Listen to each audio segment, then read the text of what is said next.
Assalamualaikum warahmatullahi wabarakatuh. Selamat pagi anak-anak ibu semua. Apa kabarnya hari ini? Mari kita sama-sama baca doanya. Doa sebelum belajar. A'udzubillahi minasyaitonirrajim. Bismillahirrahmanirrahim. Rabbi zidni ilma warzuqni fahma. Yang artinya, wahai Tuhanku, tambahkanlah kepadaku ilmu dan kurniakan kepadaku kefahaman. Baiklah anak-anak ibu semua, sekarang masuklah kita kepada materi kita, yaitu materi pertemuan yang pertama, yang judulnya yaitu kontrol diri, prasangka baik, dan persaudaraan. Pertama, yaitu kontrol diri. Apa itu kontrol diri anak-anak? Kontrol diri itu yaitu perjuangan sungguh-sungguh atau jihad melawan hawa nafsu dan ego pribadi. Anak-anak ibu semua, apa usaha kita supaya kita dapat melakukan kontrol diri kita masing-masing? Bagaimana caranya? Yang pertama, bersabar atau menyisihkan waktu yang lebih lama untuk mengambil keputusan dari perbuatan yang akan dilakukan. Jadi kita harus bersabar dulu nak, sisihkan waktu kita. Apakah yang akan kita perbuat itu akan berdampak apa kalau kita berbuat seperti itu? Jadi kita sisihkan waktu dulu sebentar, kita berpikir dulu. Makanya ada pepatah mengatakan, berpikir dahulu pendapatan, sesal kemudian tidak berguna. Cara yang kedua yaitu memikirkan akibat dari perbuatan yang kita lakukan. Jadi setiap perbuatan itu pasti ada akibatnya. Jadi dipikirkan dulu itu. Jadi sebelum berbuat, kalau aku berbuat seperti ini, akibatnya begini. Jadi kalau akibatnya itu tidak baik, jangan dilakukan. Selanjutnya, nomor 3, caranya yaitu berzikir kepada Allah. Apa itu arti berzikir nak? Berzikir itu ingat selalu kepada Allah, ingat kepada yang menciptakan kita dan yang selalu mengawasi segala perbuatan kita. Nomor 4 yaitu berdoa kepada Allah. Jadi selalu kita minta berdoa, memohon perlindungan kepada Allah supaya hati kita ini selalu di bawah lindungan Dia. Anak-anak ibu semua, apa hikmah kontrol diri? Yang pertama yaitu kita dapat meminimalisir akibat negatif dari perbuatan yang kita lakukan, yaitu kita pertimbangkan dengan matang.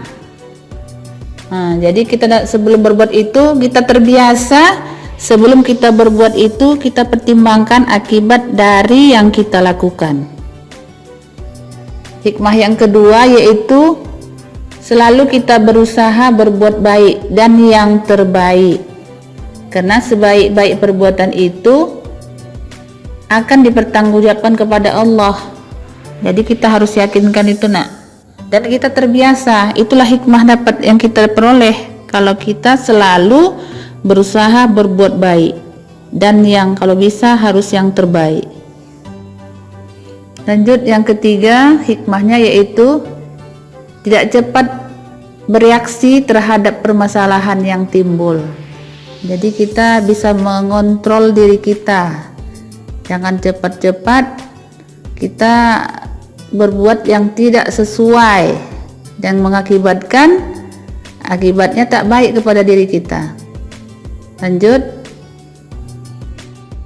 Lanjutnya poin yang baik anak-anak ibu semua, yang kedua yaitu prasangka baik.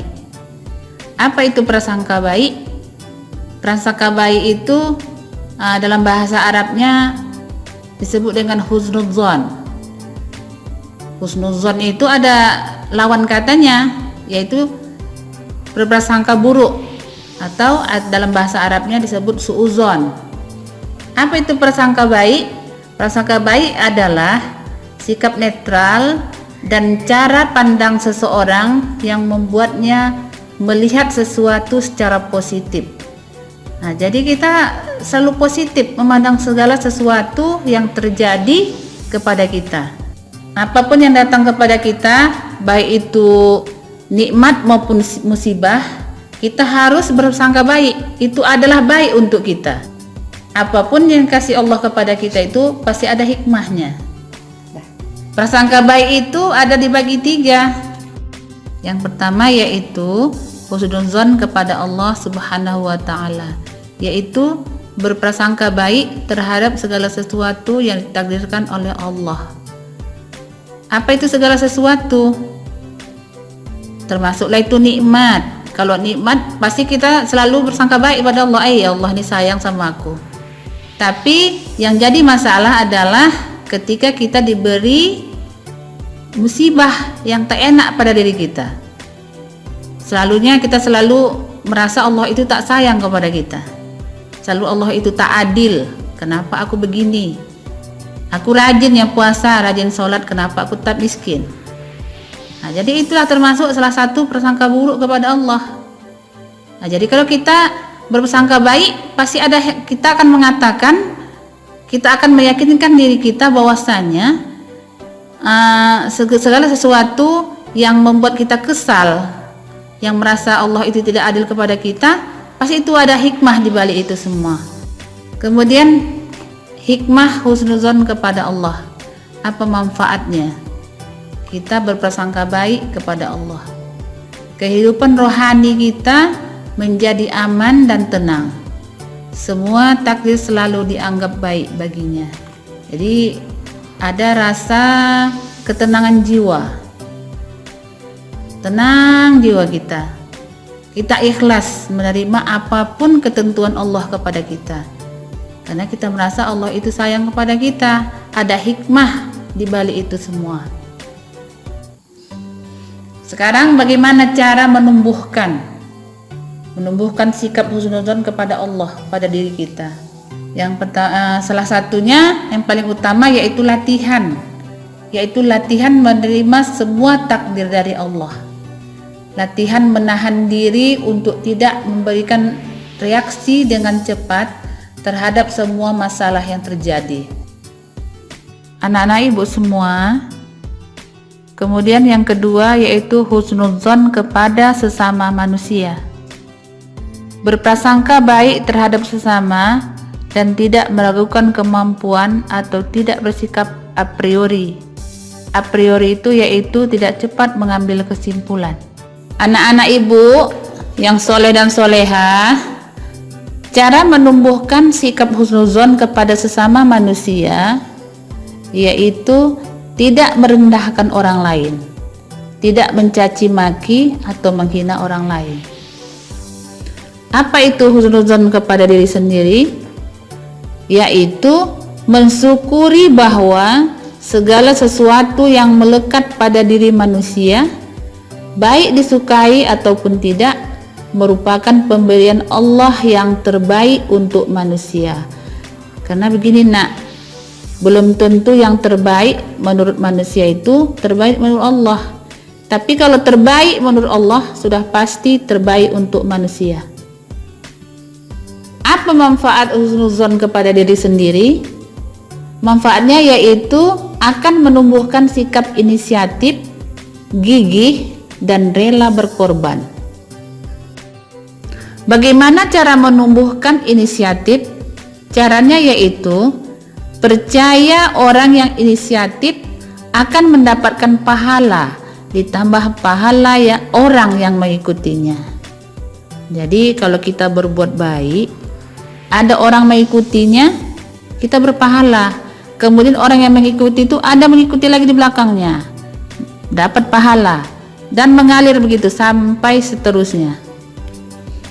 Kemudian cara menumbuhkan sikap gigih yaitu percaya bahwa Allah akan memberikan jalan keluar. Jadi apapun permasalahan yang kita hadapi, pasti ada jalan keluarnya. Tapi dengan catatan, kita harus berprasangka baik kepada diri kita sendiri. Kita akan mampu keluar dari permasalahan yang timbul kepada diri kita sendiri. Kemudian cara menumbuhkan sikap rela berkorban. Caranya yaitu percaya bahwa pengorbanan akan mendatangkan ketenangan dan kebahagiaan. Jadi tidak akan bahagia seorang tanpa pengorbanan. Anak-anak ibu semua, selanjutnya kita masuk kepada persaudaraan. Dalam bahasa Arab, persaudaraan itu disebut dengan ukhuwah. Apa itu ukhuwah, anak-anak? Ukhuwah menurut bahasa berasal dari kata akhun, yang artinya berserikat atau persaudaraan. Jika dirangkai dengan kata Islamiyah, maka pengertian ukhuwah Islamiyah adalah persaudaraan yang bersifat Islami atau yang diajarkan Islam. Selanjutnya bentuk-bentuk ukhuwah. Apa saja itu, nak, bentuk-bentuk ukhuwah? Ukhuwah yang pertama yaitu ukhuwah ubudiyah. Ukhuwah ubudiyah itu yaitu persaudaraan antar sesama makhluk Allah. Jadi kalau dikatakan makhluk Allah itu pasti ada perbedaan, ya. Ada makhluk manusia, terdiri dari manusia, hewan dan tumbuh-tumbuhan. Kemudian aneka macam suku, bangsa, agama, warna kulit dari manusia itu sendiri. Jadi itu persaudaraan antar sesama makhluk Allah. Bentuk ukhuwah yang kedua yaitu ukhuwah insaniyah, yaitu persaudaraan antar sesama manusia. Kemudian bentuk ukhuwah yang ketiga yaitu ukhuwah watoniyah, yaitu persaudaraan antar kesamaan bangsa. Kemudian bentuk ukhuwah yang keempat yaitu ukhuwah fi din al-Islam, yaitu persaudaraan antar sesama muslim. Anak-anak ibu semua, kemudian apa hikmah dari ukhuwah? Hikmahnya yang pertama yaitu dapat menciptakan wihdah. Wihdah itu artinya persatuan. Kemudian yang kedua, menciptakan kuwah, kekuatan. Yang ketiga yaitu menciptakan mahabbah, cinta dan kasih sayang. Kemudian bagaimana cara kita menciptakan ukhuwah itu? Kita harus menjauhi sifat negatif. Contohnya yaitu mengolok-olok, mencaci maki, berburuk sangka, mencari-cari kesalahan dan menggunjing orang lain. Demikianlah pembelajaran kita pada hari ini, anak-anak ibu semua.